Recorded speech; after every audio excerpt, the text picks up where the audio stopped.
is to improve the quality of life for children and young people in the northeast of Scotland who have complex disabilities and life-limiting conditions, and for everyone who loves them. We currently support more than 100 families across the northeast through our dedicated services team.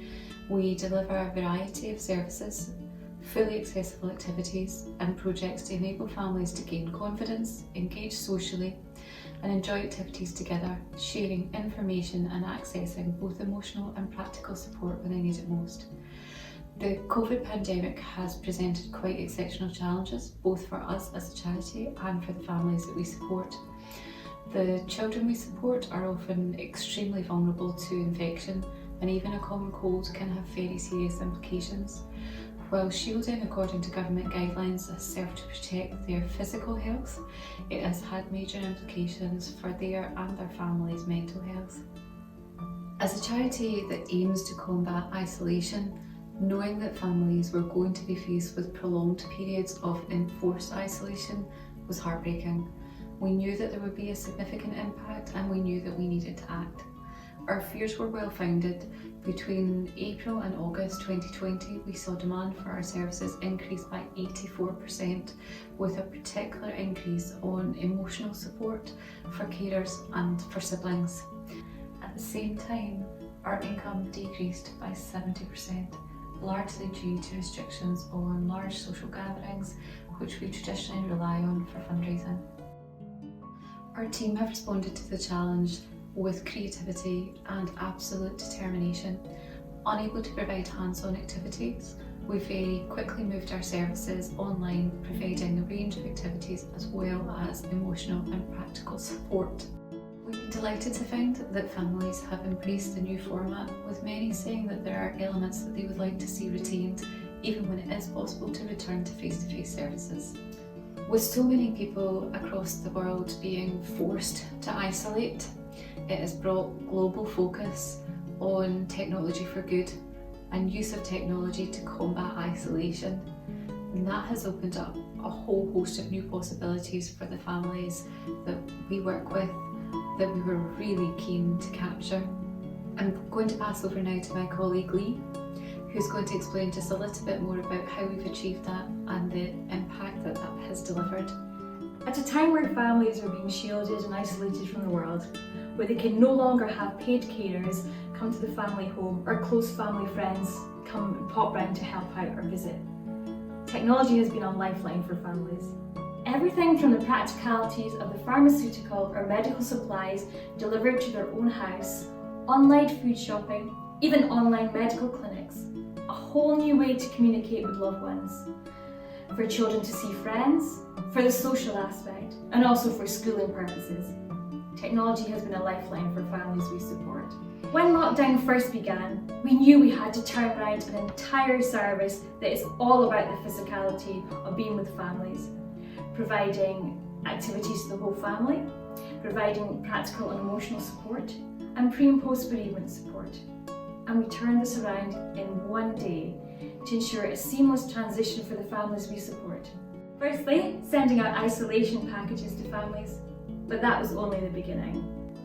We had to learn and embrace new ways of working, new technology, learn to film, edit, light, audio content, and produce a variety of new and exciting things for the families.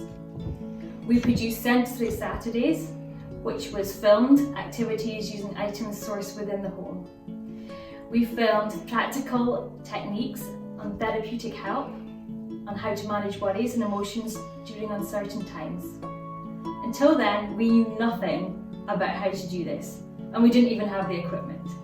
We've never needed it, and we had to secure the proper equipment and learn fast. We have provided live content for families, including coffees and catch-ups, to try and bring families together, no matter where they live, as we cover Aberdeen, Aberdeenshire, Moray, Orkney and Shetland. We've had magicians, critter keeper, singing activities, relaxation, art and craft, sibling support groups, all virtually, and with daily on-demand content too, as families can access this at a time best suited to them. Sadly, during these times, we've had bereavements, and we've had to provide bereavement support. We've had to do this virtually as we can no longer do this physically. We've had to make this work because in reality, this will never replace the power of touch and physically sitting alongside someone during these difficult times. We've used our private family Facebook page to try to bring people together. Ordinarily, they would attend a funeral as families are such a tight community that would come together at these times. Sadly, during COVID that's not been possible as restrictions to funerals are very limited.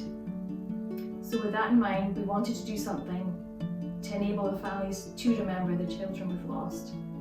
So we created a memory wall within our Facebook page. For that day, it allowed families the space and time they needed to add comments, photographs, even to light a candle, or just a space to think for the entire day about these families we support. Again, this is not the same and it will not replicate someone attending a funeral. However, during these times we have to think more creatively. So this is one of the things that we have done and we will continue to do as time goes on. However, we've had to find new ways to support people. We've provided one-to-one virtual sibling support, as well as supporting families struggling emotionally with the impact COVID-19 has had on the entire family. We've had to bring the virtual and the physical together, managing worries, using tips and techniques that we would normally be doing physically alongside a child or family. We've had to do this all virtually. We've had parties, games, mindfulness, relaxation, all virtually and with such positive feedback. Some have called it a lifeline, and some have thanked us for providing all we have to help during these difficult times, bringing the Charlie House families together no matter where they reside. It's been really appreciated by the families we support during these times of unknown. Even when we do move to a new normal, the skills we've learned along the way will continue to be put to good use as we fully intend to incorporate all this into our plans as we move forward. And we're always looking for new and creative ways to help and reach the families we are fortunate to support. We are living in rapidly changing times. Organisations throughout the world are being forced to rethink how they work and question what that means for their future strategy, and Charlie House are no different. We have fully embraced technology in order to ensure that families have the support that they need. But ultimately, there are still situations where there's no substitute for hands-on care. While the COVID pandemic has highlighted the need for us to be creative with our service model, it's also reinforced the need for a local specialist support centre where children can receive the care they need in a safe environment and families can secure respite care without the requirement to travel 100 miles to the nearest current facility to access planned and emergency short breaks, palliative and end-of-life care. We remain absolutely committed to our vision of building Charlie House, a specialist support centre right here in the northeast of Scotland. Once completed, the centre will feature a sensory room, library, spa pool, craft room, teen den, soft play area, therapy room, plus our star room, which will allow for end-of-life care and bereavement support. We will also have outdoor play, sensory gardens and adaptable meeting spaces to allow us to provide the absolute best service that we can for the families we support. Our vision might be ambitious, but it's absolutely grounded in need. Recent data shows that there are 1,759 children in Grampian with life-shortening conditions. 87% of those are considered to be stable, meaning that they are receiving regular care at home rather than emergency treatment. The percentage of children considered stable is increasing as better treatments are developed.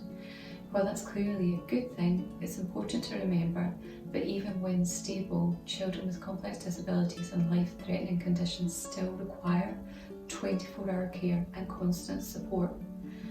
When those children are at home, that support is delivered by their parents and carer, which is incredibly demanding. Once built, Charlie House will help provide respite care and other services relieving pressure on parents and carers and helping support the needs of the children, assisting their development and their care. While we work towards the build and on completion, we will always continue to look for new ways to make life better for babies, children and young people who have life-threatening or life-limiting conditions, and to support their parents, brothers, sisters and all of those who love them. We are where we are today through the generosity of others. Support from the people of the North East has allowed us to develop and grow our projects to support these wonderful children. With your help and continued support, we hope to be there for families when they need us most, now and for many years to come.